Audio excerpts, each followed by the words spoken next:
राधा करावचित पल्लव वल्लरी के राधा पदांक विलसम मधुर स्थली के राधा यशो मुखर मत खगावली के राधा विहार विपिने रमता मनो में राधा विहार विपिने रमता मनो में राधा विहार विपिने रमता मनो में श्रीमत् श्री वृंदावन धाम की जय। श्री वृंदावन श्री वृंदावन श्री वृंदावन श्री वृंदावन प्राण वृंदावन जीवन वृंदावन सर्वस्व वृंदावन श्री वृंदावन।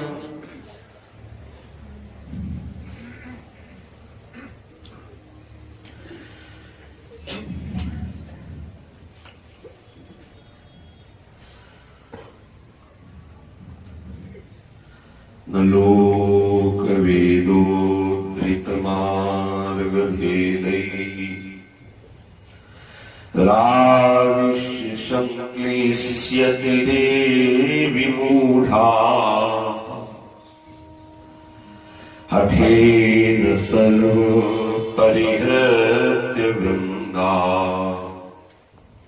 वनान्तरे पर्णकुटीं कुरुद्धो न लोकवेदोद्धतमार्ग भेदैः रावीस्य संक्लिश्यति रे विमूढाः हठेन सर्वं परिहृत्य वृंदा वनान्तरे पर्णकुटीं कुरुध्वम्। अपार करुणा वरुणालय महापतित पावन वास मात्र श्री हृदय में अद्भुत प्रेम प्रकाशित करने वाला ये श्री वृंदावन धाम है। श्री वृंदावन धाम की महिमा का वर्णन करते हुए श्रीपाद प्रबोधानंद सरस्वती जी महाराज कह रहे हैं, ये मनुष्य जीवन बहुत अमूल्य है, बहुत दुर्लभ से प्राप्त हुआ है, इसकी बड़ी दुर्लभता है। जब श्री हरि बहुत करुणा करते हैं तब 84 लाख योनियों के चक्र से इस जीव को निकाल करके मनुष्य शरीर देते हैं। इस मनुष्य शरीर का परम लाभ है इसी जन्म में हम प्रिया प्रीतम की प्राप्ति कर लें। प्रिया प्रीतम की प्राप्ति का अर्थात भगवत प्राप्ति का स्वरूप यह है, भगवान के दर्शन कर लेना मात्र ही नहीं, उनके चिंतन में इतना डूब जाना कि हमारा एक क्षण भी कहीं संसार आदि के चिंतन में न जाए। ये भगवत प्राप्ति का दुर्लभ स्वरूप है। भगवान श्री कृष्ण के दर्शन तो कौरव सभा ने भी किया, दुर्योधन, दुशासन, कर्ण आदि। क्या कभी इन्हें रोमांच हुआ? क्या कभी इनका हृदय पुकारा कि हाँ कृष्ण तुम कितने करुणामय हो?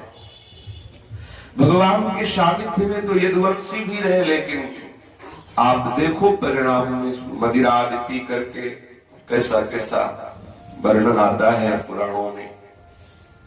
भगवान के दर्शन उतनी विशेष बात नहीं, यद्यपि परम सौभाग्य का विषय है, पर विशेष बात तो यह है कि आपका चिंतन कितना होता है प्रभु के लिए। बस हम देह और संसार का विस्मरण करके सदैव अपने प्राण प्यारे के चिंतन में डूबे रहे, ऐसी स्थिति से श्रेष्ठ कोई स्थिति नहीं है। जिसकी ऐसी स्थिति की हृदय में बार बार आह निकलता है, सतत उनका रस में चिंतन होता है, महामहिमा में वो नाम सदैव उनकी जिह्वा में बना रहता है। इससे बढ़कर क्या स्थिति हो सकती है? सिद्ध पुरुष भी तो इसी स्थिति में रहते हैं। यदि इस स्थिति की आकांक्षा हम करें कि सतत हमारा स्मरण प्रभु के चरणारविंद का हो, तो सब जो तर्क वितर्क कुतर्कना है सब नष्ट हो जाएगा।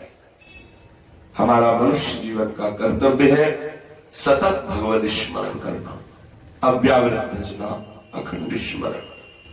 जितने भी अन्य साधन है, व्रत, तप, नियम, संयम आदि, इन सब का फल है सतत स्मरण। प्रभु की याद में हम खो जाए, मैं कौन हूं, कहां हूं, ये विस्मरण हो जाए। केवल माधुर्य मूर्ति श्री युगल सरकार हृदय में स्फुरित होने लगे, जिह्वा में उनका नाम है। सोचो कितना आनंद होगा उसको जिसकी जिह्वा पे निरंतर नाम चलता है, सतत नख सिखलों अंग अंग माधुरी का अवलोकन कर रहा है। जब हम निरंतर नाम जप करते हैं तो नाम के प्रभाव से रूप झलकने लगता है।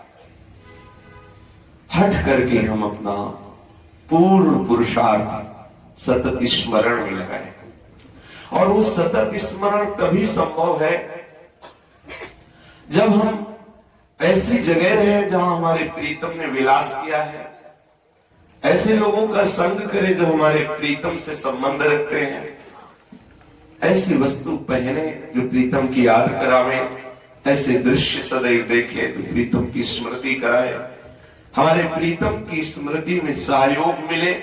ऐसी वस्तु, ऐसी व्यक्ति, ऐसे स्थान, ऐसे ग्रंथ, ऐसे पंथ, ऐसे संत, इनका हम सतत संग करें, तभी हमारा सतत स्मरण बन सकता है। इसीलिए श्रीपाद प्रबोधानंद सरस्वती जी महाराज कह रहे हैं, न लोक वेदोद्धत मार्ग भेदई रागिश्च संक्लिश्यत रे विमूढ़ा। अरे मूढ़, तू लोक रीति और वेद रीति के क्लेश में मत फंस। अगर लोक रीति के निर्वाह में फंसेगा तो क्या तुझे प्राप्त होगा? और जिसे वेद भी नीति नीति कह करके मौन धारण कर लेते हैं, ऐसी वेद रीति का भी क्या अनुसंधान करना? काहे को अपने मन में विमूढ़ता धारण करके लोक और वेद में फंस रहे हो? ऊपर उठो। वेदात्मक संन्यास्तिसावच्छिन्न अनुरागम लगते, वेद का भी त्याग करो। ये वृंदावन की प्रेम भूमि से श्रीपाद घोषणा कर रहे हैं कि आप लोक रीति का भी त्याग करो और वेद रीति का भी त्याग करो, मूढ़ता मत धारण करो। बहुत कीमती समय है, सुख के लिए भटक रहे हो, आओ हम तुम्हें महासुख का स्थान बताते हैं। क्या है महासुख का स्थान? कह रहे हठेन सर्वम परिहृत्य वृंदावनांतरे पर्ण कुटीम कुरुद्वम। हठ पूर्वक सारे संबंधों को तोड़ करके भागो संसार से और आओ सीधा वृंदावन में कुटी बना लो, कुटिया बना लो, पर्ण कुटी बना लो और अखंड वृंदावन वास करो, तुम्हें महासुख का अनुभव हो जाएगा। क्योंकि यहाँ हर लता रज, यहाँ के व्यक्ति, यहाँ का वातावरण, यहाँ के पशु पक्षी सब भगवत प्रेमी महात्मा है। ऐसा कैसे हो सकता है कि यहाँ भजन ना हो? ऐसा कैसे हो सकता है? हो ही नहीं सकता ऐसा। यहाँ कोई भी ऐसा आप गली मोहल्ला क्षेत्र बताओ जहां नाम कीर्तन न हो रहा हो। कोई ऐसा घर बताओ जहां ठाकुर विराजमान न हो। कोई ऐसा व्यक्ति बताओ जो राधा नाम न सुनता हो। कौन ऐसा शरीरधारी जो इस रज से वंचित है? कौन ऐसा शरीरधारी है जिसको यहाँ की वायु नहीं लगती? यहाँ वास करने से सहज में भले आपका नाम जपना हो रहा हो पर आपका भजन बन रहा है। यहाँ फिर स्वार्थ आपने भजन गए फिर बाप। ये हमारे प्रिया प्रीतम का निज महल है। श्रीपाद कह रहे हैं हठ पूर्वक सारे संबंधों को छोड़कर आओ श्री वृंदावन धाम में कुटिया बना लो और अखंड वृंदावन वास स्वीकार करो। वृंदावन धाम की कृपा से आपके हृदय में निश्चित प्रेम लक्षणा भक्ति का प्रादुर्भाव हो जाएगा। जिसके हृदय में भगवत प्रेम प्रकट हो गया सिर्फ वही जानता है कि प्रेम में क्या स्वाद है, क्या सुख है। वाणी का विषय नहीं, प्रवचन का विषय नहीं, कि हृदय का विषय। मीरा जी कहती जाने में मेरी छाती। मेरा हृदय जानता है कि करुणामयी किशोरी की कैसी कृपा होती है। मेरा हृदय जानता है, मीरा जी कह रहे कि गिरधर गोपाल हमें कितना प्यार करते हैं कि वर्णन कर ही नहीं सकता कोई। अनिर्वचनीयम प्रेम स्वरूपम मूकार स्वादन। जैसे गूंगे को मीठा गवाओ पूछो कैसा, तो बोल नहीं पाएगा। अगर नेत्रों का अभ्यास है नेत्र भाषा समझने की तो समझ सकता है, अन्यथा नहीं। जब तक उस रस में कोई डूबा हुआ नहीं है तो उस रस की पहचान कर ही नहीं सकता। ऐसा महारस वृंदावन प्रदान करेगा कि आप भी नागरीदास की तरह चीख चीख चित्कार करेंगे, नागरीदास ही जन्म जितायो बलिहारी बलिहारी। हम जीत गए, ये जन्म का परम लाभ हमें मिल गया। हमें प्यारी जू के महल में वास मिल गया। जिसे वृंदावन वास मिल गया उसे क्या चाहिए? आप महत्व बुद्धि कीजिए। साधन अभिमान से जैसा सोचते हैं कि मैं बाहर साधन कर लूंगा तो ये माया का आकर्षण है। माया बहुत बलवती है। माया पर विजय प्राप्त कर लेना बहुत ही कठिन है। इसलिए स्वयं श्री भगवान कहते हैं देवी हेषा गुणमयी मम माया दूत। और जहां आप बैठे हैं आप बेपरवाह हो जाएंगे। आप जो भी है जैसे भी है आपको प्रियाजू ने पसंद किया है और प्रियाजू की कृपा कटाक्ष पर विश्वास कीजिए, निश्चित वो महारस मिलेगा। आप कल्पना भी नहीं कर सकते कैसा सुख होता है भक्ति में, कैसा सुख होता है प्रेम में। पीछे चर्चा चल रही है प्रेम प्राप्ति के लिए भक्ति की 11 भूमिकाओं का वर्णन हो रहा है। उनमें प्रथम भूमिका है महत्पाद शिवरम, संत महापुरुषों के चरणों की शरणागति, संतों का आश्रय, उनकी सेवा। दूसरी भूमिका है तद्दया पात्रता, हम उनकी ऐसी सेवा करें, ऐसी उनकी आज्ञा में रहें कि वो हम पर द्रवित हो जाए। जब कोई संत द्रवित होते हैं तो उपदेश प्रदान करते हैं, आदेश देते हैं। संत जिसे आदेश दे दे तो निश्चित समझो अब उसके कल्याण में संशय नहीं, यदि वो उनके आदेश का पालन कर ले। तब दया पात्रता, वो दया से द्रवित हो जाते हैं। वो केवल आदेश ही नहीं करते, आदेश के साथ उनकी सामर्थ्य भी होती है। यदि आप उनकी आज्ञा का पालन करें तो आपको खुद अनुभव में आएगा कि आप कहां से कहां पहुंच रहे हैं। तीसरी भूमिका है श्रद्धा तेषाम धर्मेषु, उन महापुरुषों ने जो आपको उपासना दी है, विशेष श्रद्धा के द्वारा, विश्वास पूर्वक बहुत काल तक उस उपासना में लगे रहे। बहुत सुंदर प्रसंग है, ध्यान देने का विषय है। किसी को भी यदि तत्व ज्ञान या प्रेम प्राप्त करना है तो उसको इस भूमिका को धारण ही करना होगा। पहली भूमिका संत महापुरुषों की शरणागति अर्थात सदगुरु का निष्ठापूर्वक हृदय में स्वीकार करना, सदगुरु को निष्ठापूर्वक हृदय में स्वीकार करना। दूसरी है ऐसी सेवा, ऐसी आज्ञा पालन, ऐसी अधीनता जो हम पे द्रवित हो जाए। तीसरी बात, वो जो द्रवित होकर हमें उपदेश दिया, आज्ञा की, जो हमें उपासना पद्धति दी, हमें जिस प्रेम धर्म में चलने के लिए उन्होंने आचरण बताए, हमें ठीक श्रद्धा पूर्वक, विश्वास पूर्वक, श्रद्धा का स्वरूप होता है बिना बुद्धि लगाए जैसे का वैसा मान लेना, जैसा वो बोल रहे हैं बिल्कुल वैसा ही मान लेना, अपनी बुद्धि बिल्कुल ना लगाना, वो जो बोल रहे हैं वो मान लेना, इसे श्रद्धा कहते हैं। इसी से हमारा कल्याण होगा, इसे ही विश्वास कहते हैं। मंत्र मूलम गुरु वाक्यम, मंत्र का मूल स्वरूप है गुरु का वाक्य। बिल्कुल ध्यान देने का विषय, मंत्र मूलम गुरु वाक्यम। गुरु ने जो बोल दिया उस पर दृढ़ता पूर्वक श्रद्धा करें, विश्वास करें, निश्चित आपको भगवत प्राप्ति हो जाएगी। गुरु जी ने जो आपको उपदेश किया, आचरण बताए, जिस प्रेम धर्म की रस रीति बताई, ऐसे तुम्हें चलना, वैसे चलो, ठीक आपको भगवत प्राप्ति हो जाएगी। बहुत सुंदर उदाहरण में प्रसंग है श्री परम साध्वी भगवत प्रेम स्वरूपा सबरी जी का।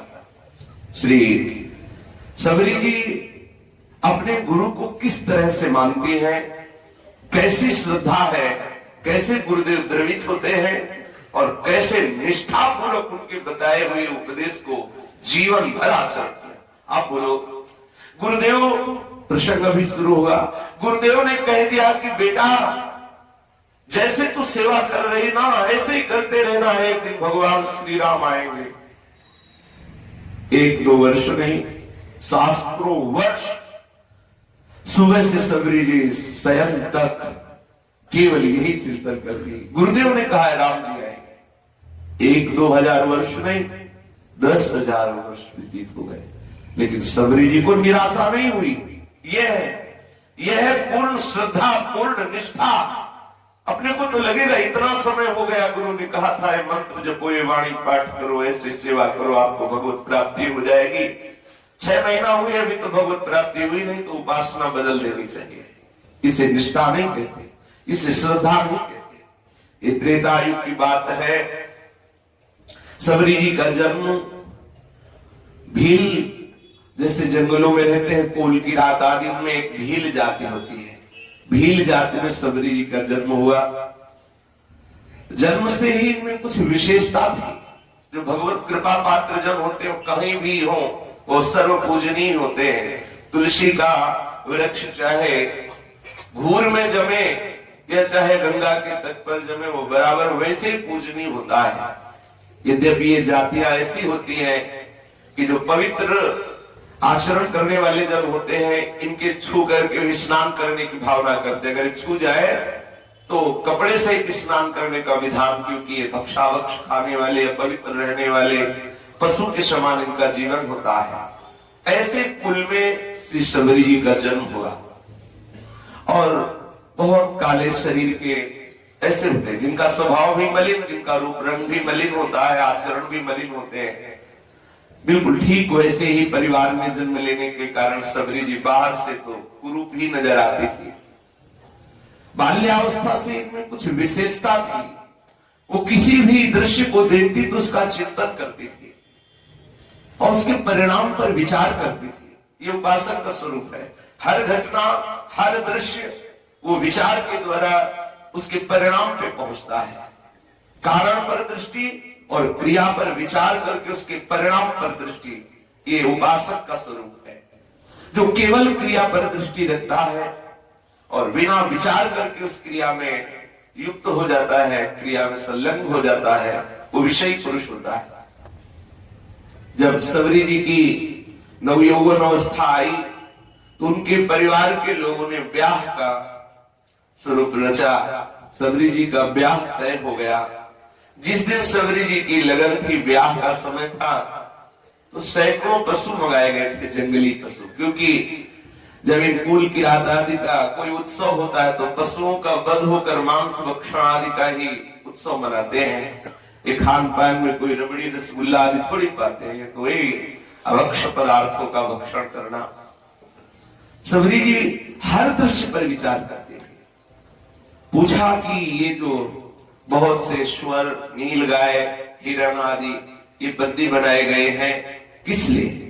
किसी परिवार के सदस्य ने कहा कि तुम्हारा ब्याह है ना, तो ब्याह के उत्सव में सगे संबंधी जन आएंगे, तो उनको भोजन पवाने के लिए पशुओं का वध किया जाएगा और इनके मांस का भक्षण सबको कराया जाएगा। सबरी जी विकल हो गई। अरे, मेरे ब्याह के लिए सैकड़ों पशुओं का वध? नहीं नहीं, ऐसा नहीं कर सकता। समय लगाया, उनको एकांत समय मिला, तत्काल सब पशुओं को मुक्त किया और हाथ जोड़कर कहा, तुम जाओ स्वतंत्र रूप से वन में विचरो, हम कभी जीवन में ब्याह नहीं करेंगे। यदि ब्याह में पशुओं की हिंसा की जाती है तो मैं प्रण करती हूं कभी जीवन में ब्याह नहीं करूंगी। मेरे कारण किसी जीव को कष्ट वैसा हो नहीं सकता। जब सबरी जी ने पशुओं को मुक्त कर दिया तो पशुओं ने भी उनको आशीर्वाद दिया कि जाओ, हम भी आशीर्वाद देते हैं कि तुम्हें संसार बांध नहीं सकता। यदि तुमने हमें मुक्त किया तो हमारे हृदय का आशीर्वाद तुम्हें जीवन मुक्त कर देगा। सबरी जी के हृदय में तत्काल वैराग्य हुआ कि मुझे ऐसे नीच पुरुषों के बीच में नहीं रहना, जो अपने आनंद के लिए दूसरों को महादुख पहुंचाते हैं, दूसरों की हिंसा करते हैं, भले ही हमारे सगे संबंधी रिश्ते नातेदार हैं, मुझे ऐसे लोगों का संग त्याग देना चाहिए। सबरी जी वहां से भागी और तपोभूमि दंडकारण्य में जाकर के छुप, वैसे अभ्यास ही था सबरी जी का जंगलों में रहना, क्योंकि जो भील जन है, किरात जन है, कोल जन है, ये सब जंगलवासी ही होते हैं, तो इनको कोई विशेष कठिनाई उठानी नहीं पड़ी सबरी जी को। यद्यपि दंडकारण्य बड़े बड़े राक्षसों से और हिंसक पशुओं से भरा हुआ था, फिर भी एक महामहिमा कि बड़े बड़े वीतराग परमहंस तपस्वी जन विराजमान थे। बड़े बड़े ब्रह्म ऋषि सदैव भगवत चिंतन में तन्मय रहते। कोई फलाहारी था, कोई जल पी कर रहता, कोई कई कई महीने वायु पी कर रहते, कोई कई कई महीने समाधि में बैठे रहते। ऐसे महापुरुषों की परण कुटिया थी, आश्रम थे। सभी ने विचार किया कि मुझे क्या करना चाहिए यहाँ। उन्हें विचार किया कि मैं बहुत नीच जाति की हूं, मेरे से कोई साधन बनेगा नहीं। यदि जो संत महापुरुष हैं, ये जिस मार्ग से आते हैं उस मार्ग को मैं बुहारूं, उस मार्ग में मैं सोहनी लगाऊं, और संत जन जो यज्ञ करते हैं उनमें सूखी लकड़ियों की आवश्यकता होती है, तो हम चयन करके सूखी सूखी लकड़ियां पहुंचा दें। जंगल में जो गाय आदि गोबर करती हैं, उनके उपले बनाकर सुखा करके इनकी सेवा में पहुंचा दूं। जो बड़े बड़े पत्ते हैं उनके दोने बनाकर इनकी सेवा में पहुंचाऊं। पर मैं तो नीच जाति की हूं। यदि कहीं किसी संत को ये पता चल गया कि मैं सेवा कर रही हूं तो उनको बड़ा दुख होगा, क्योंकि ऐसी मैं नीच जाती हूं कि वो सेवा स्वीकार नहीं करेंगे। पर बिना संतों की सेवा किए हमारे हृदय में वो मार्ग ही नहीं आएगा जिससे प्रभु प्रसन्न होते। तो रात में 2 बजे उठती सबरी जी। कोई कुटिया नहीं थी, लताओं के झुरमुटों में जैसे पशु पक्षी शयन करते हैं ऐसे सबरी जी शयन करती। 2 बजे उठती और अपने आंचल से, वहां बाजार थोड़ी थी कि सोहनी लगाए, आंचल से मार्ग साफ करती। धीरे धीरे जंगली कुश आदि लेकर उसकी सोहनी बनाई, उससे मार्ग छोटे छोटे बड़े बड़े कंकड़ पत्ते सब बीन कर वो मार्ग साफ करती, जिस सरोवर में सब ऋषि जन स्नान करने जाते थे। दिन भर बस एक ही काम था, गुप्त रूप से बड़े बड़े पत्ते चयन करके दोने बनाना, सुंदर सुंदर लकड़ी के गट्ठर बनाना, और उनको चोरी चोरी रात्रि में 2 से 4 के बीच में सब ऋषियों के आश्रम में पहुंचा देना, कोई जान भी ना पावे ऐसा। बहुत ही भगवत प्रेम में डूबे हुए एक महात्मा मतंग ऋषि वहीं विराजमान थे। बड़ा ही उनका सुंदर भजन भाव था, सतत हृदय द्रवित रहता था भगवान के चिंतन में। बहुत से उनके शिष्य भी थे, सबकी अलग अलग कुटिया थी। मतंग ऋषि वास्तविक मतंग थे, जो भक्ति प्रेम रस में उन्मत्त है वही तो मतंग है। मतंग ऋषि को सबरी ने देखा, छुप करके देखते ही निश्चय कर लिया यही हमारे सदगुरुदेव है, यही हमारे प्राणाराध्य है। हम तो विशेष सेवा मतंग जी के आश्रम की गुप्त रूप से करके, मतंग जी जिस मार्ग से आते हैं उसको गुहारना, सुंदर सुंदर दोना, पत्तल, लकड़ी और उपला आदि संग्रह करके एकांत में रख देना। सब शिष्यजन आश्चर्यजनित थे कि ये सेवा कौन करता है। मतंग ऋषि ने एक दिन शिष्यों को बुलाया और कहा, भाई ये कौन शिष्य सेवा करता है? अभी तक तो ऐसी सेवा नहीं होती थी, कुछ दिनों से देख रहे हैं, बहुत सुंदर सेवा। समस्त ऋषियों ने जो शिष्य भाव से मतंग ऋषि की शरण में रहते थे, उन्होंने कहा कि भगवान हम में से कोई ये सेवा नहीं करता। अरे फिर ये कौन चोर है जो छुप करके चोरी चोरी सेवा कर जाता है? ये सेवा रूपी परम धन चुरा रहा है हम शिष्यों का, ये कौन चोर है? अपने शिष्यों से कहा, तुम सब सावधान हो करके उस चोर को पकड़ो जो चोरी चोरी ये सेवा कर रहा है। बन में रहती नाम सबरी कहत सब, चाहत टहल साधु तन न्यूनताई है। बन में रहती नाम सबरी कहत सब, चाहत टहल साधु तन न्यूनताई है। रजनी के शेष ऋषि आश्रम प्रवेश करी, लगरी न बोझ धरी, आवे मन भाई है। रजनी के शेष ऋषि आश्रम प्रवेश करी, लगरी न बोझ धरी, आवे मन भाई है। यहाँ बेकुमद झारी, कांगरन बीनी डारी, निहाई बेकुमद झारी, कांगरन बीनी डारी, बेगी उठ जाई नेकू देती न लखाई है। बेगी उठ जाई नेकू देती न लखाई है। उठत सवारे कहे कौन तो बुहारी गयो, भयो ही ये सोच को बड़ो सुखदाई है। उठत सवारे कहे कौन यो बुहारी गयो, भयो ही ये सोच को बड़ो सुखदाई है। सबरी जी घर से भागकर वन का ही आश्रय क्यों लिया? कहीं किसी राजे महाराजे की यहाँ सेवा में चली जाती। जिसको भगवत अनुराग की प्राप्ति करने की चाह हृदय में जग जाती है, वो वन का ही आश्रय लेता है। भजन का स्वरूप कहीं महलों में थोड़ी होता है। महापुरुषों ने कहा है कि यदि आपको भजन का अभ्यास करना है तो नदी किनारों गिर शिखर बाग इकोसो देख, भगवत जन विरमो तहा बाढ़े भजन विशेष। या तो जैसे श्री पावन यमुना जी का पुलिन है, वो भी घाट में नहीं, एकांत क्षेत्र जहां कोई जाता न हो। अगर स्त्री शरीर है तो दो चार साधक मिल करके ऐसी जगह बैठे जहां कोई विशेष भीड़ न हो, पर सबको दिखाई दे रहा हो कि आप बैठे हैं।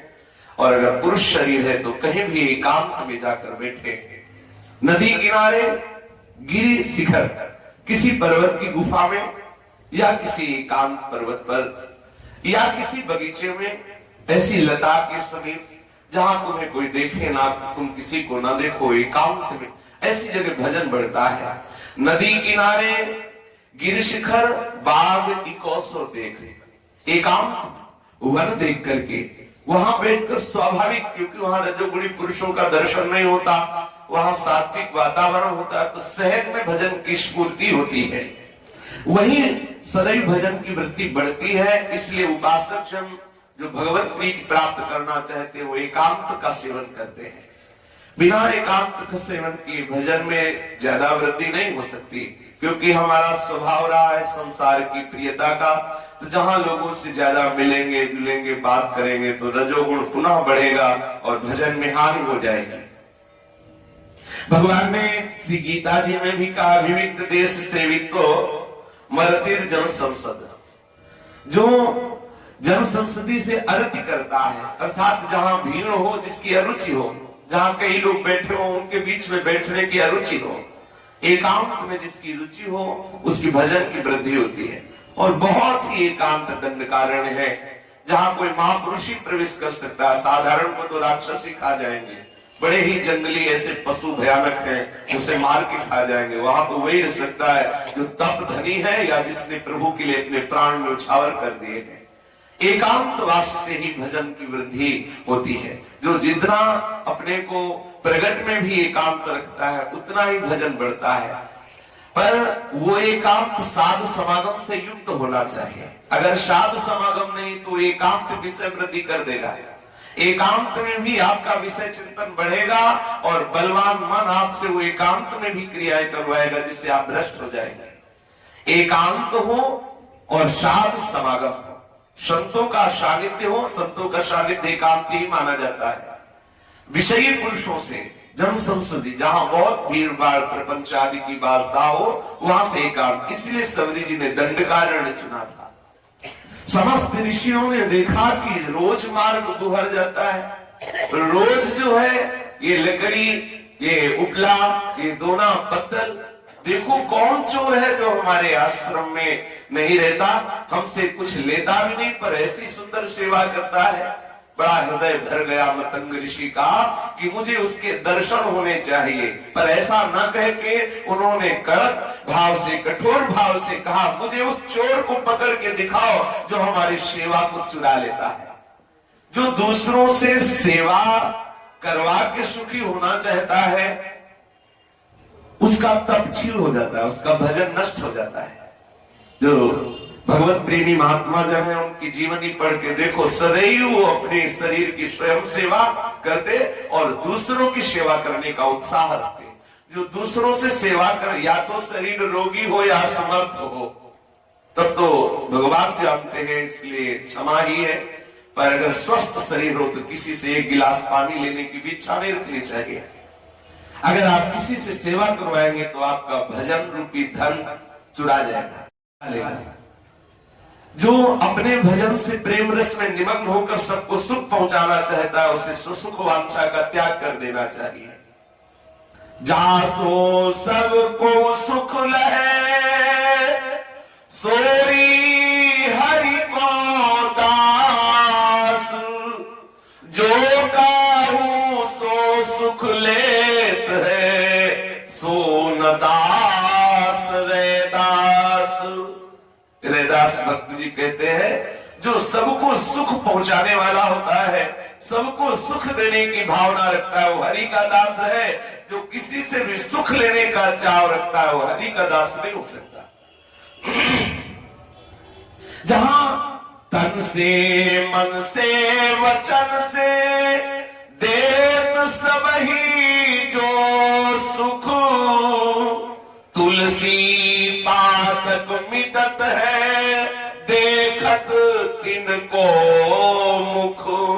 जो शरीर से भी दूसरों को सुख पहुंचाते हैं, वचन से भी दूसरों को सुख पहुंचाते हैं और मन से भी संकल्प ऐसा करते हैं कि सबको सुख प्राप्त हो। सर्वे भवन्तु सुखिनः सर्वे सन्तु निरामयाः सर्वे भद्राणि पश्यन्तु मां कश्चित् दुःख भाग् भवेत्। ऐसे हरिदासों के दर्शन मात्र से अंतःकरण पवित्र हो जाता है।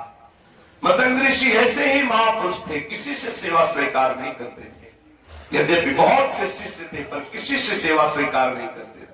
उन्होंने कहा कौन चोर है जो हमारी सेवा करके हमारे भजन रूपी धन को चुरा रहा है। कौन ऐसा चोर है जो इतनी सुंदर सेवा करता है कि मेरा मन आकर्षित हो रहा है? मेरे मन को चुराने वाले चोर को, मेरे भजन रूपी धन को चुराने वाले चोर को हमारे सामने किया जाए। मतंग ऋषि का आदेश हो गया। देखो, जब कभी भगवत भजन में रुचि हो तो जानना भगवान की बहुत कृपा है। लेकिन ये भगवत दासों की सेवा का भाव आ जाना है तो समझ लो भगवान की विशेष कृपा है। यदि भगवत सेवा का भाव हो, भगवत भजन में रुचि हो तो समझना बहुत कृपा हो गई। और यदि कहीं भगवत दासों में श्रद्धा हो जाए, जो हरिजन है, जो भगवत प्रेमी महात्मा है, इनकी सेवा का भाव आ जाए तो विशिष्ट कृपा है। ये विशुद्ध कृपा है श्री हरि की, जो भगवत भक्तों में अनुराग हो जाए। लालायित हो गए मतंग जी सबरी जी के दर्शन के लिए। ये सेवा का बल देखो, ये विशिष्ट कृपा श्री हरि की सबरी जी के ऊपर है। सबसे बड़ी बात यह है कि सबरी जी सेवा करती लेकिन अभिमान नहीं है, न्यूनताई है। न्यूनताई, मैं बहुत नीच हूं, बहुत अधम हूं। अगर कोई जान गया कि मैं सेवा करती हूं तो मुझे सेवा से हटा दिया जाएगा। और ऋषियों को दुख होगा कि ऐसी नीच जाति की सेवा कर रही थी, मैंने ऐसी नीच जाति की सेवा को स्वीकार किया, उनको दुख होगा। बहुत ही दैन्यता ये है। आपने अगर कोई भी परमार्थ की सेवा बन जाए तो पोस्टर छपवाना चाहते हैं कि बिहारी जी का 56 भोग हम लगा रहे हैं। अगर कोई भी साध सेवा कुछ भी बन जाए तो उसे हम प्रकाशित कर देते हैं। ये सेवा का स्वरूप नहीं। सेवा का स्वरूप ये है कि सेठ समझ भी ना पाए कि कौन सेवा करता है। असली सबसे श्रेष्ठ सेवा वो है कि सेठ भी ललचा जाए ये जानने के लिए कि आखिरकार मेरी सेवा करता कौन है। इतनी सेवा छुपा के रीझ गए मतंग जी, दर्शन करना चाह रहे सबरी के। कितनी शीघ्र मुझे दर्शन हो सबरी जी का। कौन है जो हमारी ऐसी सेवा कर रहा है? जो हरि की सेवा करते हैं उनकी भगवत प्राप्ति में भले संदेह हो जाए, लेकिन जो हरिदासों की सेवा करते हैं परम सिद्ध बात है कि उनको निश्चित भगवत प्रेम प्राप्त होगा। हरि भजन करने वाला भले चूक जाए, जैसे भरत जी चूक गए और भी बहुत से महापुरुष चूक जाते हैं, क्योंकि हरि की विशेष कृपा का पात्र हरिदास की सेवा करने पर होता है। जो हरिजन है उनकी सेवा कैसा भी हो, कैसा सेवक सुख मानंद सेवकाई। अगर सेवक का सुख बन जाए, प्रभु के प्रेमियों की सेवा बन जाए, प्रभु बिक जाते हैं। प्रभु की सेवा करने वाले के कल्याण में वैसे तो चूक नहीं है, पर यदि कोई वो चूक कर बैठे तो चूक हो सकती है। लेकिन जो हरिजनों की सेवा करते हैं उससे बड़ी चूक बन जाए तो भी चूक नहीं होगी, क्योंकि उनके ऊपर भगवान की विशिष्ट कृपा होती है। कैसा देखो, कैसा महान सेवा बल है। इतने बड़े निरपेक्ष महात्मा उनके लिए आया है कि जो ये महापुरुष है, बड़े ही असंग ते मतंग रस रंग भरे, धरे देख बोझ कहो कौन चोर आयो है। बड़े ही असंग ते मतंग रस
जलधारा बही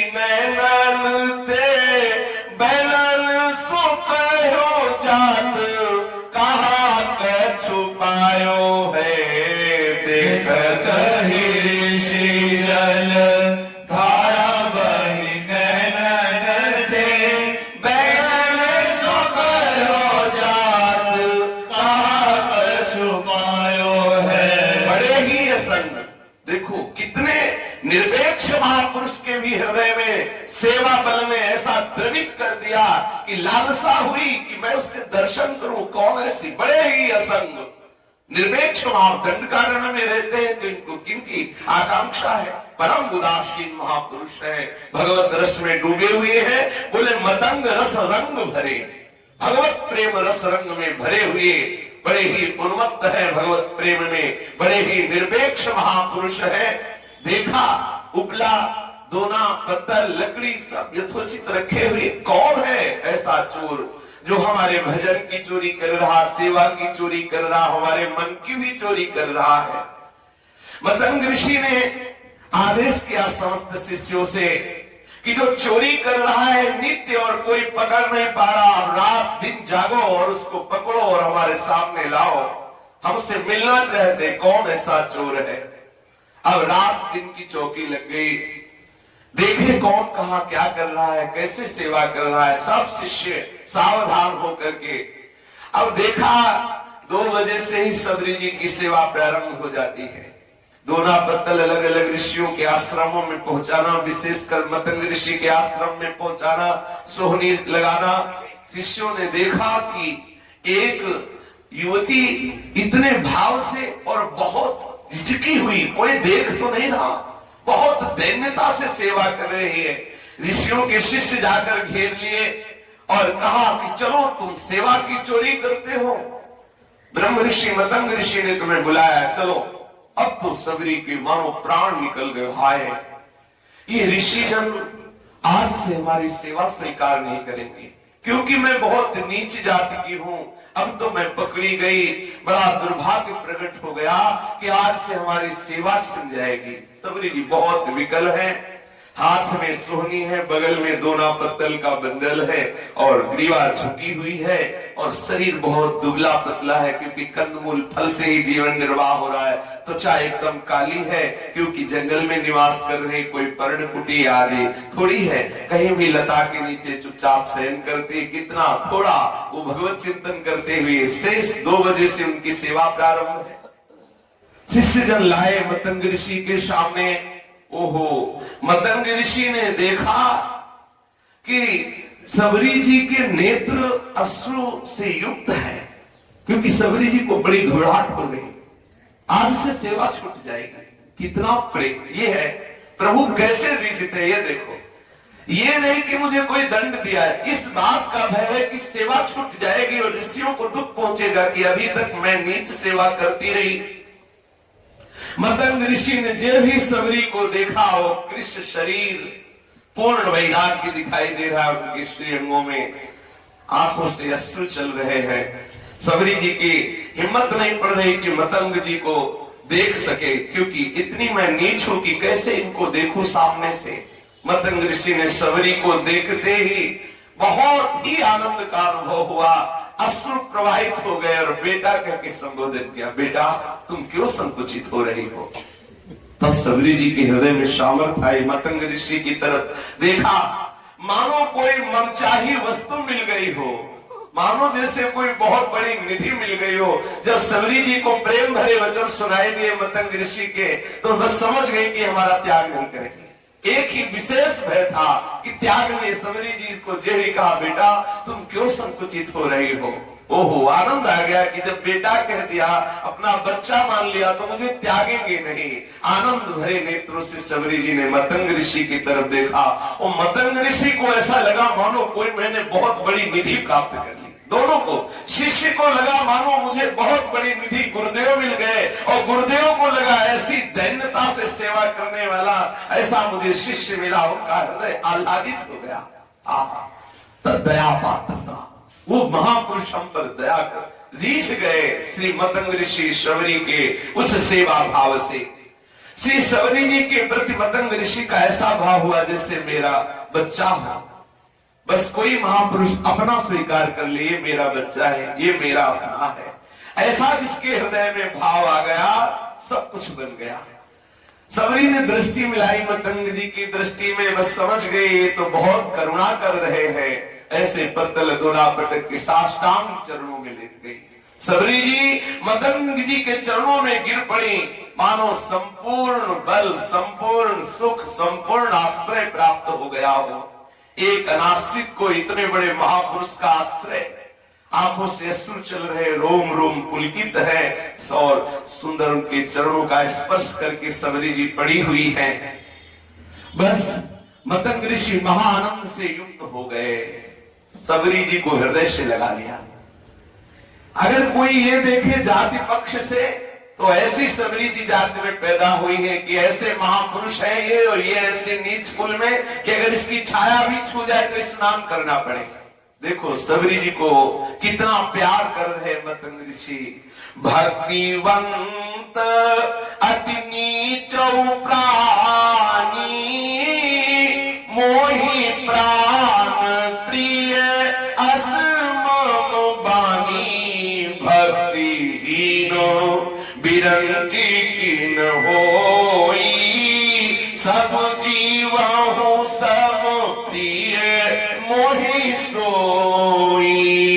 किरात हूणांग कुलिंद कुलकसा, आभीर कंका यवना खसादया।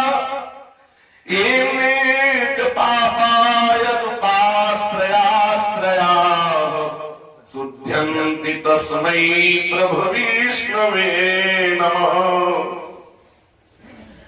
चाहे किसी भी नीच कुल में जन्म हुआ हो, यदि वो श्री हरि की भक्ति करता है तो देखो कैसा सौभाग्य मिलता है। कहा महान रस में डूबे परम ब्रह्म ऋषि मतंग ऋषि, और कहा नीच कुल भील कुल में जन्म हुआ सबरी। सबरी को कितना बड़ा सौभाग्य मिला, क्योंकि हृदय में प्रभु और प्रभु के जनों की प्रति भक्ति है। कोई किसी भी नीच कुल में जन्मा हो, कभी अवहेलना न करना कि ये नीच जाति का है। अरे वो परम भागवत है, वो भगवान के समान पूजनीय, पवित्र और वंदनीय है। सो कुल धन्य उमासुन जगत पूज्य सुपनी, परम पवित्र और परम पूजनीय कुल है, जिस कुल में भगवान का कोई लाडला भक्त प्रकट होता है, चाहे वो स्त्री हो, चाहे पुरुष हो, चाहे नपुंसक हो। पुरुष नपुंसक नारीवा जीव चराचर कोरी, सर्व भाव भज कपट तज मोहि परम प्रीशु। और यदि भक्ति नहीं है हृदय में, तो चाहे वो ब्रह्मा के समान वैभव वाला और समस्त वेदों का ज्ञाता क्यों न हो, वो साधारण जीवों के समान ही भगवान की दृष्टि में है। और यदि नीच कुल में जन्मा है और भक्ति उसके हृदय में है, तो बहुत प्राण प्रिय है वो प्रभु श्री हरि का। चाहे वो किरात कुल में हो, हूण कुल में, आंध, पुलिंद, पुलकश, आभीर, कंक, यवन और खस आदि नीच जातियों में क्यों न पैदा हुआ हो, चाहे वो कितने पापियों के बीच में पैदा हुआ हो, पाप कुल में हो, पाप परायण हो, पर यदि वो श्री हरि का शरणागति स्वीकार कर लेता है, वो परम पवित्र हो जाता है, परम भागवत हो जाता है। अभिचि सुदुराचारो भजते माम अनन्य भाग, साधु समंतभ्या सम्यक व्यवसिता है। चाहे जितना बड़ा दुराचारी क्यों न हो, पापी क्यों न हो, नीच जाति का क्यों न हो, जहां श्री हरि की शरण में हुआ और परम पवित्र महात्मा हो जाता है, वो जगत बंदनीय हो जाता है।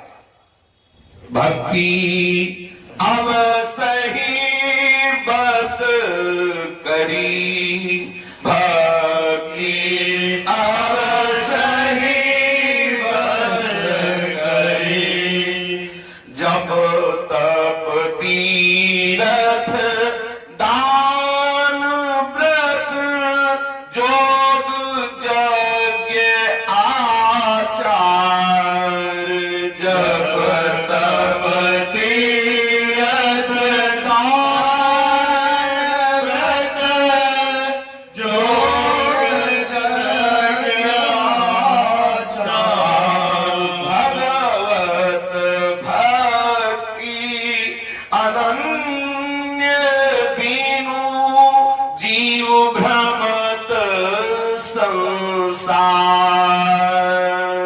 भगवत भक्ति अनन्य बीनु जीव भ्रमत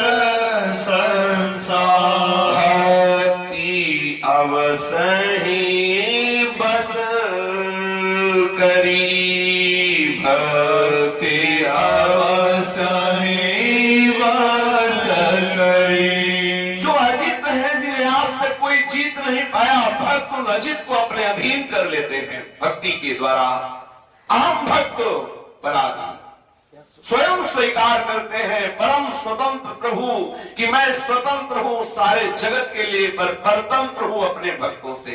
भक्त अवसही बस करी, जो किसी के द्वारा भी परास्त नहीं होते, अधीन नहीं होते, उन प्रभु को भी अपने अधीन कर लेता है वो भक्त, जो सदैव प्रभु का चिंतन करता रहता है। जब तक तीर्थ दान व्रत योग यज्ञ आचार, इनमें कोई भी ऐसी इतनी सामर्थ्य नहीं कि परम स्वतंत्र श्री हरि को अपने अधीन कर सके, लेकिन भक्ति में इतनी सामर्थ्य है। भक्तन पाछे योग तीर्थ जो बछड़ा संग गाय, जैसे बछड़ा को पकड़ लो तो गाय अपने आप पीछे रमाती आएगी, ऐसे भक्त का यदि आश्रय हो जाए तो निश्चित भगवान भक्त के पीछे पीछे डोलते हैं। उन अवश्य ही प्रभु को वश में करने की सामर्थ्य भक्ति में है। जिन भक्तों के हृदय में प्रभु की प्रेम लक्षणा भक्ति है, प्रभु उनके अधीन हो जाते हैं। वो किस जाति का है, कैसे रूप वाला है, विद्वान है कि नहीं है, ब्राह्मण है कि शूद्र है, स्त्री है कि पुरुष है, इससे कोई मतलब नहीं है हमारे प्रभु को। व्याधस्या चरणम ध्रुवस्य च वयो विद्या गजेन्द्रस्य का कुब्जाया किं नाम रूप मधिकं किं तत्सुदाम्नो धनम वंशः को विदुरस्य यादवपतेरुग्रस्य किं पौरुषः भक्त्या तुष्यति केवलं न च गुणैः भक्ति प्रियो माधवः। व्याधस्याचरणम, क्या सदाचार पवित्रता जितेंद्रियता आदि आचरण थे व्याध में, जो प्रभु ने उससे सदैव परम पद को भेज दिया। ध्रुव जी में कौन सी ऐसी श्रेष्ठ अवस्था थी कि 60,000 वर्ष तक तपस्या की या 1,00,000 वर्ष तक तप किया? क्या अवस्था से भगवत प्राप्ति होती है? क्या आचार विचार आचरण से भगवत प्राप्ति होती है? कह रहे विद्या गजेंद्र से, क्या गजेंद्र कौन सा विद्वान था, कौन से वेदों का स्वाध्याय करता था? कुब्जा कौन सी रूपवान थी, या कुब्जा का बड़ा नाम प्रिय था, या वो बड़ी नाम जापक थी? कौन सा रूप था कुब्जा का? क्या था सुदामा जी में, कौन सी ऐसी संपत्ति थी जो सुदामा जी पर रीझ गए ठाकुर जी की बहुत धनवान है? कौन सा वंश था विदुर जी का जिससे रीझ गए? दासी पुत्र है। उग्रसेन में कितना बड़ा बल है, जिनके आगे अखिल लोक चूड़ामणि हरि हाथ जोड़कर कहते हैं महाराज आप हमें आदेश कीजिए। कभी कभी युधिष्ठिर जी एकांत में प्रभु अंतर ध्यान हो गए तो रोते थे कि हमने देखा है ब्रह्मा शंकर आदि जिनकी चरण रखने की चौकी में अपना माथा रगड़ते, वो प्रभु उग्रसेन के सामने हाथ जोड़कर कहते थे कि महाराज आप हमें आज्ञा कीजिए। ये उनका प्रेम नहीं तो और क्या है? क्या गजेंद्र विद्वान था? क्या ध्रुव जी बड़ी अवस्था वाले थे? क्या ये व्याध बहुत बड़ा जाति वाला था? क्या इसमें क्या?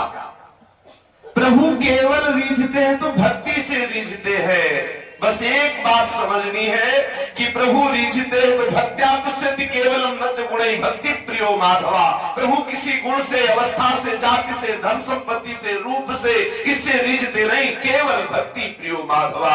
आपके हृदय में भक्ति है तो प्रभु आपको प्यार करेंगे, ऐसा प्यार करेंगे कि सदा सदा की जो प्यास है हमारे हृदय में, सुख की चाह है, वो सब पूर्ण हो जाएगी। अगर हमारे हृदय में कहीं किसी भी तरह जाति का, रूप का, धन का, विद्या का, अवस्था आदि का अभिमान है तो हम भक्ति महारानी को अपने हृदय में नहीं विराजमान कर सकते। सावधान रहे कहीं ब्रह्मत्व का अभिमान ना आ जाए। विप्रात सद्गुण युता दरविंद नाभ पादारविंद विमुखा स्वपचम वरिष्ठम मन्ने तद अर्पित मनोवचने हितार्थ प्राणम पुनाति सकुलम न तु भूरिभा न तु भूरिमान। मेरी समझ में ये 12 गुणों से युक्त ब्राह्मण हो, धन, कुलीनता, रूप, तपस्या, विद्या, ओज, तेज, प्रभाव, बल, पौरुष, बुद्धि और योग, इन 12 गुणों से युक्त ब्राह्मण हो, यदि उसके हृदय में श्री हरि के चरणारविंद की भक्ति नहीं है, वो हरि भजन से विमुख है, तो उससे वो चांडाल श्रेष्ठ है जिसने अपना मन, अपना कर्म, अपना वचन सब कुछ श्री हरि और हरिदासों के चरणों में समर्पित कर दिया। वो चांडाल श्रेष्ठ है उस 12 गुणों से युक्त ब्राह्मण से, जिस ब्राह्मण के हृदय में हरि की भक्ति नहीं और उस चांडाल के हृदय में भक्ति है, तो वो चांडाल सर्वश्रेष्ठ है, ना कि वो ब्राह्मण। ऐसा श्री प्रहलाद जी स्वयं अपने श्रीमुख से वर्णन करते हैं। चांडालोपि मुनि श्रेष्ठ विष्णु भक्तो द्विजाधिकः विष्णु भक्ति विहीनश्च द्विजोपि स्वपचाधिकः। यदि श्री हरि की एकांतिक भक्ति हृदय में नहीं है तो ब्राह्मण चांडाल से भी नीच है, अगर चांडाल के हृदय में श्री हरि की भक्ति तो ब्राह्मण से सर्वश्रेष्ठ है। ऐसा पुराणों में, शास्त्रों में ब्रह्मवेत्ता महापुरुषों ने स्वयं वर्णन किया है। तुलसी भगत सुपच भलो जपे रैन दिल राम ऊंचो कुल के ही काम को जहां न हरि को नाम। ऊंचे कुल का जन्मिया करनी ऊंच न हुई सुमरन कलश सुरा भरा साधो निंदा सोए। तुलसीदास जी कहते हैं वो स्वपच भक्त बहुत श्रेष्ठ है जो रात दिन प्रभु का नाम जप करता है। वो ऊंचे कुल का जन्मा हुआ पुरुष किस काम का जहां हरि का नाम नहीं, हरि की भक्ति नहीं। अरे ऊंचे कुल में जन्म हो गया तो क्या हुआ, यदि हरि भजन नहीं, भक्ति नहीं तो व्यर्थ है। जैसे स्वर्ण के पात्र में मदिरा भरी हो तो संतों के द्वारा निंदनीय हो जाता है पात्र, ऐसे शरीर तुम्हारा उत्तम कुल में जन्म हुआ लेकिन भक्ति रूपी हृदय में रस नहीं है और विषय रूपी मदिरा भरा है तो किस काम का वो तुम्हारे उच्च कुल में जन्म होना संतों के द्वारा निंदनीय कुल है, चाहे जितने श्रेष्ठ कुल में जन्म हुआ हो। व्यास कुलीन कोटि मिली पंडित लाख 25 स्वपच भक्त रैदास पर तुले न तिनके शीस। व्यास बड़ाई छाड़ के हरि चरण चित जोड़ी एक भक्त रैदास पर वारों ब्राह्मण कोरी। हरिराम व्यास जी कहते हैं कि करोड़ों कुलीन मिल जाए, लाखों 25 लाख पंडित हो जाए तो भी एक हरि भक्त वो रैदास कुल में जन्मा हो उसकी बराबरी नहीं कर सकता। करोड़ों ब्राह्मण 25 लाख जो वेदों के विद्वान पंडित है लेकिन हरि भक्ति से शून्य है, उससे श्रेष्ठ वो चमार कुल का है जिसने हरि की भक्ति की, बोले उनकी बराबरी नहीं हो सकती। ये 25 लाख ब्राह्मण भी उनकी बराबरी नहीं कर सकते। तुले न तिनके शीस। हरिराम व्यास जी कहते हैं अरे बड़ाई का अभिमान छोड़ दो, हरि के चरणों में चित्त लगाओ। एक भक्त रैदास पर बलिहारी है करोड़ों ब्राह्मण, एक रैदास भक्त पर न्यौछावर है करोड़ों ब्राह्मण जो भक्ति विहीन है। यश्चाण्डालोऽपि रामेति वाचं वदेत् तेन सह संवदेत तेन सह भुंजीयात। चांडाल कुल में जन्मा है, पर वो श्री हरि का निरंतर नाम जब करता है तो कभी घृणा मत करना, दौड़कर उसे हृदय से लगाना और साथ बैठ करके उसके प्रसाद पाना, कभी उससे भेद मत कर लेना। नामे भक्त चतुर्वेदी मद भक्त स्वपच प्रिय तस्मै देयं ततो ग्राह्यं सच पूज्यो यथास्म्यहम्। चतुर्वेदी, चारों वेदों को जानने वाला ब्राह्मण यदि श्री हरि भक्ति से विहीन हो तो स्वयं श्री हरि कहते हो मुझे प्रिय नहीं है, मुझे तो भक्ति नाम स्वपच प्रिय है, अतः मेरे भक्तों से किसी भी तरह व्यवहार में हे भाव न लावे कि ये नीच जाति के है, ऐसा कभी भाव न करे। सबरी जी ने गुरु जी का अपने वो प्रेम देखा जो भगवान सिद्धांत में वर्णन करते हैं कि मेरा भक्त सर्वश्रेष्ठ है। इसी भाव से मतंग ऋषि ने सबरी जी को बहुत प्यार किया। सबरी जी अपने गुरुदेव पर बलिहार हो गए। यावत् गुरुर्न क्रियते सिद्धिस्तावन्न लभ्यते तस्मात् गुरु ही कर्तव्यो नैव सिद्धिर्गुरुं विना। जब तक श्री गुरुदेव भगवान का वर्ण नहीं होता, गुरुदेव भगवान के बताए हुए मंत्र और बताई हुई क्रिया के अनुसार नहीं चला जाता, तब तक सिद्धि की प्राप्ति नहीं होती। इसलिए ये सबसे श्रेष्ठ कर्तव्य है कि अपने गुरुदेव के चरणों का आश्रय लेकर उनकी बताई हुई उपासना पद्धति से हम चले, अपनी बुद्धि न लगावें, चाहे शिव विरंच सम होई गुरु बिनु भव निधि तरह न कोई। इसलिए सबरी जी को अपार आनंद है कि हमें समर्थ गुरुदेव प्राप्त हो गए, हमें सुलझे हुए गुरुदेव प्राप्त हो गए। नहीं तो और तपस्वी होता तो घृणा करता कि कहा नीच जाति की वो भी स्त्री, समाज क्या कहेगी कि एक नीच जाति स्त्री को स्वीकार कर लिया ऋषि ने। लेकिन यही है भगवत प्रेमी महात्मा का स्वभाव। वास्तविक जिसका चित्त भगवत अनुराग में रंगा हुआ है, लोक की परवाह नहीं करता। जाति विद्या महत्व गुण गौरव गुमानी ऋषियों ने जब ये सुना कि वो जो सोहनी लगाती, दोना पत्तल लकड़ी उपलादी आश्रमों में भेजती, वो कोई और नहीं, वो एक भीलनी जाति की स्त्री है और उसे मतंग ऋषि ने स्वीकार कर लिया है, मंत्र दीक्षा दे दी है। अब तो पूरा प्रपंच देखो, ये होता है जाति अभिमान, तपस्या का अभिमान, कुल का अभिमान कितना सूक्ष्म होता है। उन ऋषियों ने एक सभा बुलाई और आपस में बैठ के कहा कि भाई मतंग ऋषि ने धर्म विरुद्ध आचरण किया। देखो इन धर्मात्माओं की, तो बोले मतंग ऋषि ने धर्म विरुद्ध आचरण किया, नीच जाति की एक स्त्री को आश्रम में रख लिया, ये तपस्वी के लिए निषेध है। इसलिए आज से कोई भी ऋषि मतंग ऋषि के साथ प्रसाद नहीं पाएगा, पंक्ति में नहीं बैठेगा। हम अपनी समाज से मतंग ऋषि का त्याग करते हैं। ऐसा ऋषियों ने आपस में संगोष्ठी कर ली। महाभागवती परम प्रेम स्वरूपा सबरी जी के प्रति उन ऋषियों की हे बुद्धि हो गई। ये है, अगर हम भगवत प्रेमी महात्माओं का आदर करके उनके द्वारा श्रीमुख से निकले हुए हार्दिक वचनों को नहीं समझेंगे तो भजन तपस्या उपवास, अब दंडकारण्य में कोई साधारण ऋषि रहते हैं क्या? अपार सामर्थ्य है, लेकिन देखो सुलझन नहीं है। कितना बड़ा भयंकर अपराध कर दिया। सबरी जी पर हे बुद्धि और मतंग जी पर हे बुद्धि कर दी। अपने खान पान पंक्ति से अलग कर दिया मतंग ऋषि को। भक्तवत्सल प्रभु ने देखा कि मतंग ऋषि आनंदित है, कोई फर्क नहीं।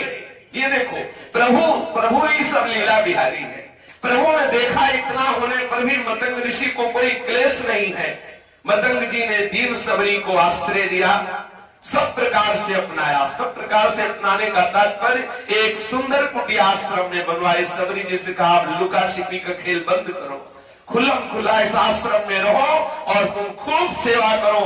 अब तुम्हें कोई भय नहीं है। अब जब हम विराजमान है तो तुम्हें कोई बोल नहीं सकता। सबरी जी को बहुत बड़ा आश्रय मिल गया।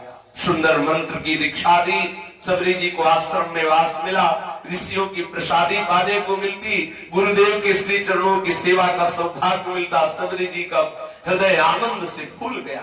सोचो कितना बड़ा सौभाग्य, जहां ऐसा भाव है कि मैं कितनी नीच हूं, जहां बिल्कुल पता नहीं सतमार्ग क्या होता है, वहां इतने बड़े महापुरुष के आश्रम में और उनका दुलार प्राप्त। सबरी तो कृतकृत्य हो गई।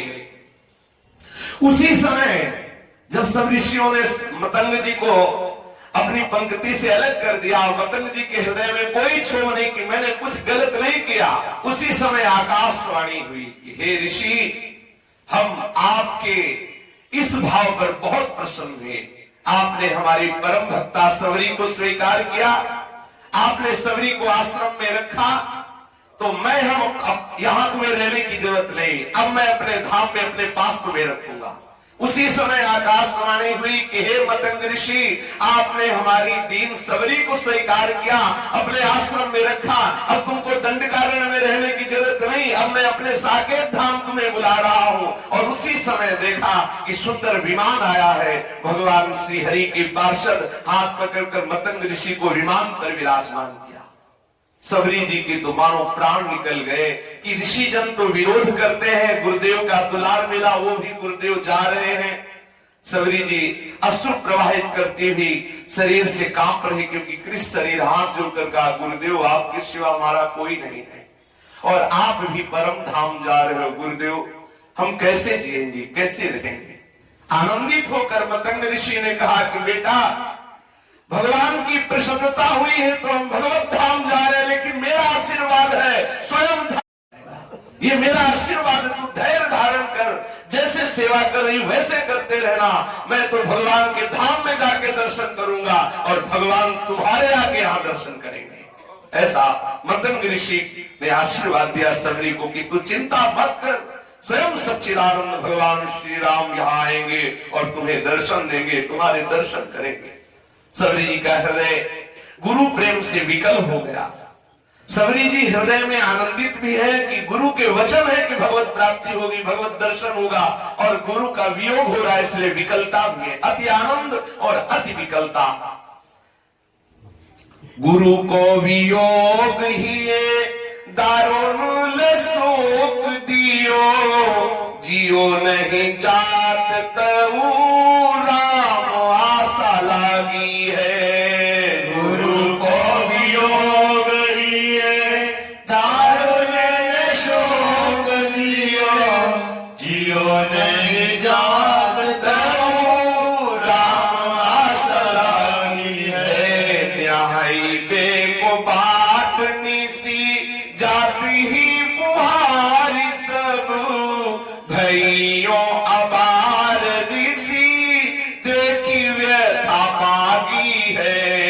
न्याय को बाट निशी जात ही गुहारी सब, भैयों अबार ऋषि देख व्याध पागी है। छुई गयो नेक कहूं खिजत अनेक भांति, करी के विवेक गयो न्यान ये भागी है। छुई गयो नेक कहूं खिजत अनेक भांति, करी के विवेक गयो न्यान ये भागी है। जल सोरु धीर भयो नाना क्रमी भरी गयो, नयो पायो सोच तो हूँ जाने ना अभागी है। जल सोरु धीर भयो नाना क्रम भरी गयो, गायो पायो सोच तो जाने ना भागी है। श्री गुरुदेव मतंग ऋषि भगवत धाम को चले गए। सबरी के देखते देखते महान वियोग सबरी जी के हृदय में है।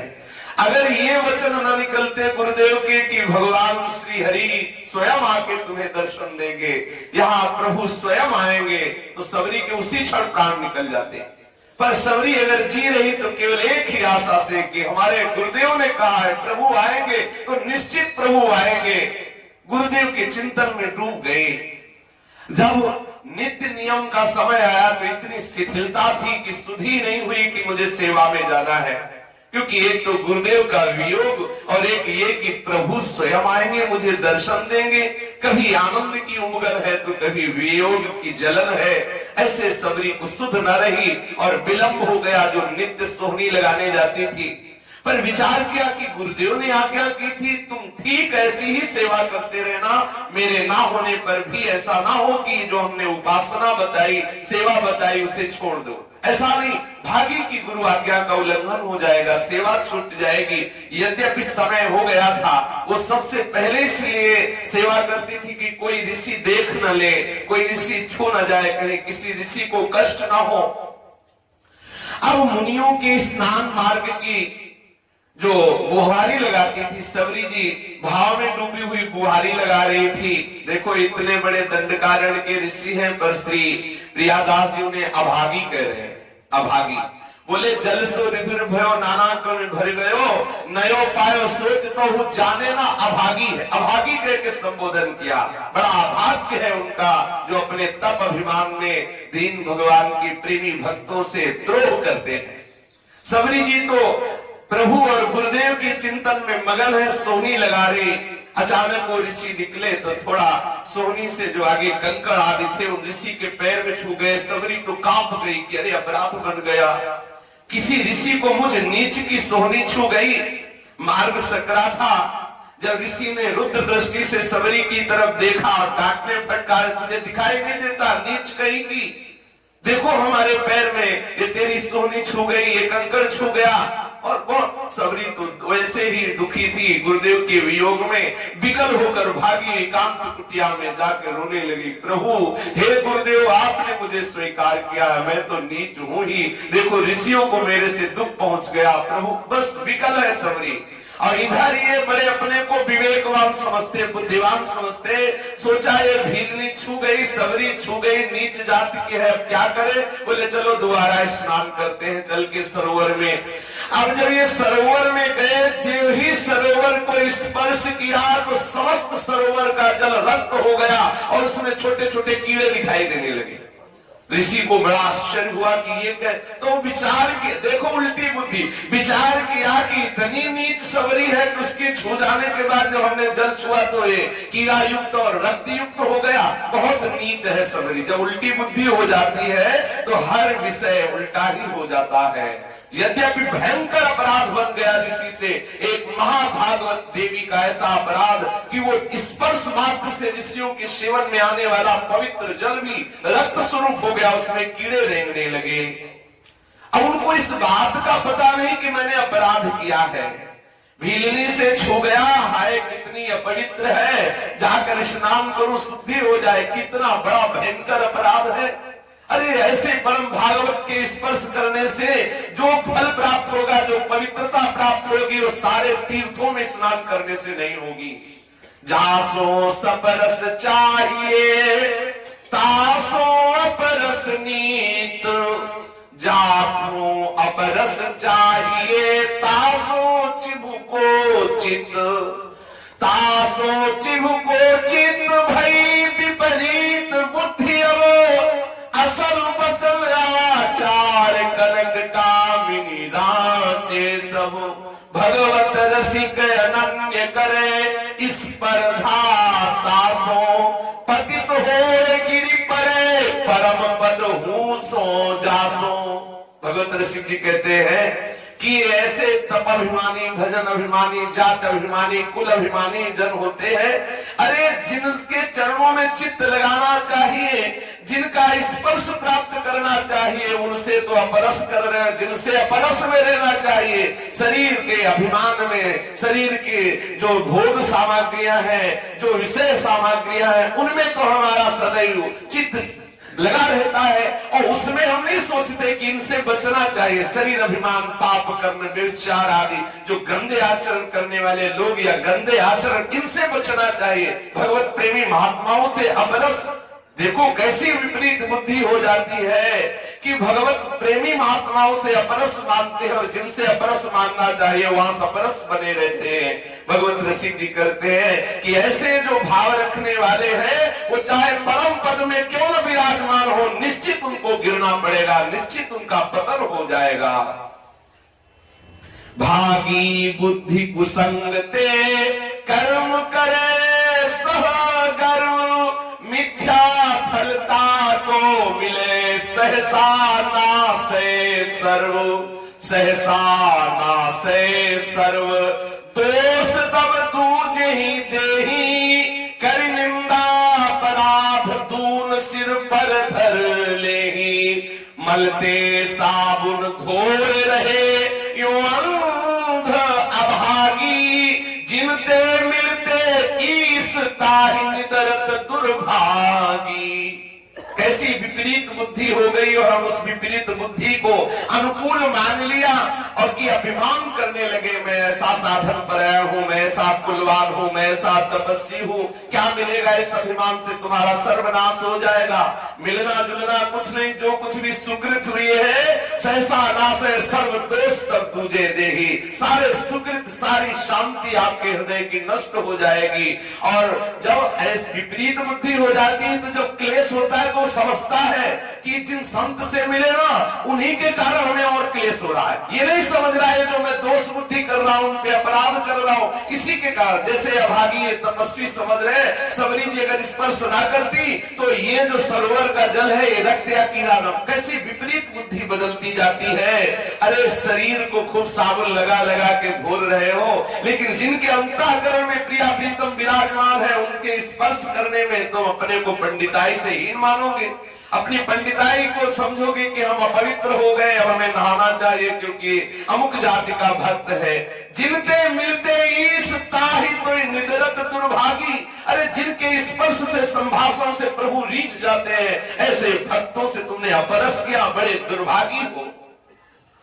लावे लावे बन बेर लागी राम की अवसेर भल चाके धरी राखे पीर मीठे ऊन जोग है। लावे बन बेर लागी राम की अवसेर भल चाके धरि राखे फिर मीठे ऊन जोग है। मार्ग में जाई रहे लोचन बिछाई कबो आवे रघुराई दृग पावे निज भोग है। मार्ग में जाई रहे लोचन बिछाई कबो आवे रघुराई दृग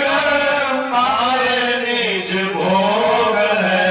ऐसे ही बहुत दिन बीते मग जोहत हाँ आए गए औचक सो मिटे सब सोग है। ऐसे ही बहुत दिन बीते मग जोहत है आए गए औचक सो मिटे सब सोग है। ये तनुन ताई आई सुध छिपी जाए पूछे आप सबरी कहाँ थारे सब लोग हैं। तनुन ताई आई सुधि छिपी जाए पूछे आप सबरी कहाँ लोग हैं। तनुन ताई आई सुधि छिपी जाए पूछे आप सबरी कहाँ थारे सब लोग हैं। तनुन ताई आई सुधि छिपी जाए पूछे आप सबरी कहाँ सब लोग हैं। शेष प्रसंग आगे क्योंकि खींचने में फिर रस का अनुभव नहीं होगा।